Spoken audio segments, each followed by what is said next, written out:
Pour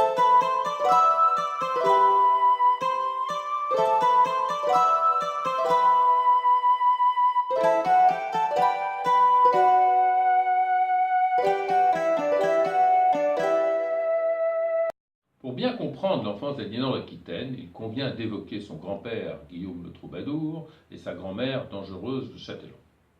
Guillaume le Troubadour, par sa mère, descend donc de Robert, un Capétien, roi de France. Il épouse Philippa de Toulouse, qui lui apporte le comté de Toulouse, mais qu'il doit conquérir, car son oncle lui a ravi. 2 ans après la prise de Jérusalem, il se décide à prendre la croix et emmène avec lui 30 000 Aquitains. Ce sera un désastre. Très peu vont revenir vivants en Aquitaine. À son retour, de nouveau, il doit reconquérir le comté de Toulouse pour son épouse. Et pour ce faire, il spolie les biens de l'Église pour financer ses expéditions guerrières. Libertin jouisseur, il est finalement excommunié.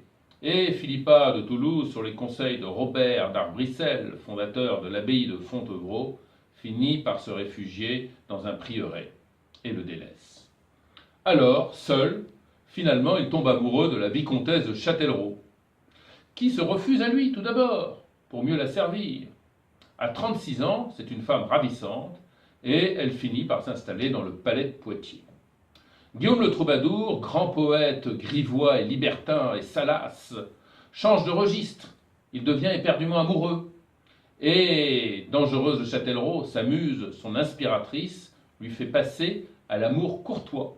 Il crée donc un genre littéraire pour sa maîtresse.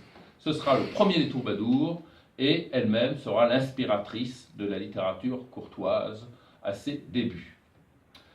Guillaume le Troubadour aurait bien voulu épouser la vicomtesse de Châtellerault à la mort de Philippa de Toulouse, mais le vicomte de Châtellerault refuse de mourir, et rien ne font qu'ils peuvent divorcer à cette époque.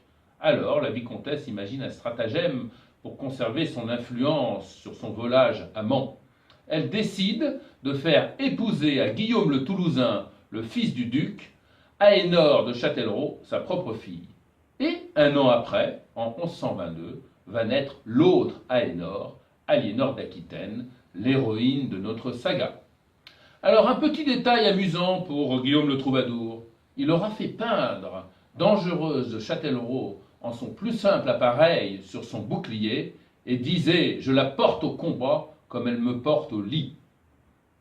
Voilà donc pour Aliénor d'Aquitaine et ses grands-parents.